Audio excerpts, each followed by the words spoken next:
तो आज का हमारा टॉपिक है कि यूनिवर्सल सेट क्या होता है। देखो, इसको एक तगड़े एग्जांपल से ही समझाता हूँ मैं तुम्हें कि वो होता क्या है। देखो, जैसे मान लेते हैं कि हमारे पास क्या क्या यहाँ पे ऑप्शन है कि हमारे पास दो तीन सेट है। एक सेट है ए जिसमें है नंबर 1 2 3, ये सेट है। एक सेट है हमारे पास बी। बी सेट में हमारे पास क्या क्या है, मान लेते हैं 3 4 और 5। और एक सेट है हमारे पास सी जिसमें है नंबर 5 और 6। ये तीन अलग अलग सेट हैं, इनमें अलग अलग एलिमेंट्स हैं, ठीक है।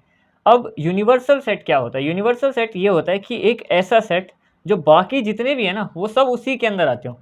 तो यूनिवर्सल सेट मानो ये यू है ना, इसके अंदर आते हैं हमारे पास 1 2 3 4 5 6। तो इन तीनों कंडीशन के हिसाब से यूनिवर्सल सेट ये है जिसमें ए भी आ रहा है, बी भी आ रहा है और सी भी आ रहा है, उसको यूनिवर्सल सेट बोलते हैं।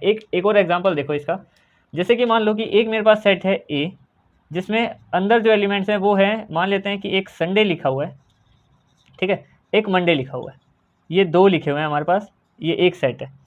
अब इसका यूनिवर्सल सेट क्या बनेगा? तो यू जो होगा, जो यू है हमारे पास यूनिवर्सल सेट है, वो ऐसा होगा जिसमें सारे ही चाहे मैं रोस्टर फॉर्म में सारे लिख दूं संडे मंडे ट्यूसडे करके, या तो सेट बिल्डर में लिख दूं कि X whereas X equal to days in week, ठीक है। किसी भी तरीके से लिख सकते हैं, मतलब उसमें सारे ही आएंगे, जैसे कि संडे आ गया, Monday, Tuesday, Wednesday, Thursday, Friday, Saturday. तो ये जो है ये इसी के अंदर आ रहा है, यानी कि ये यूनिवर्सल सेट है। मतलब जो बचे हुए सेट अगर किसी एक में ही आ रहे हैं तो वो उन सब का यूनिवर्सल सेट है, ठीक है।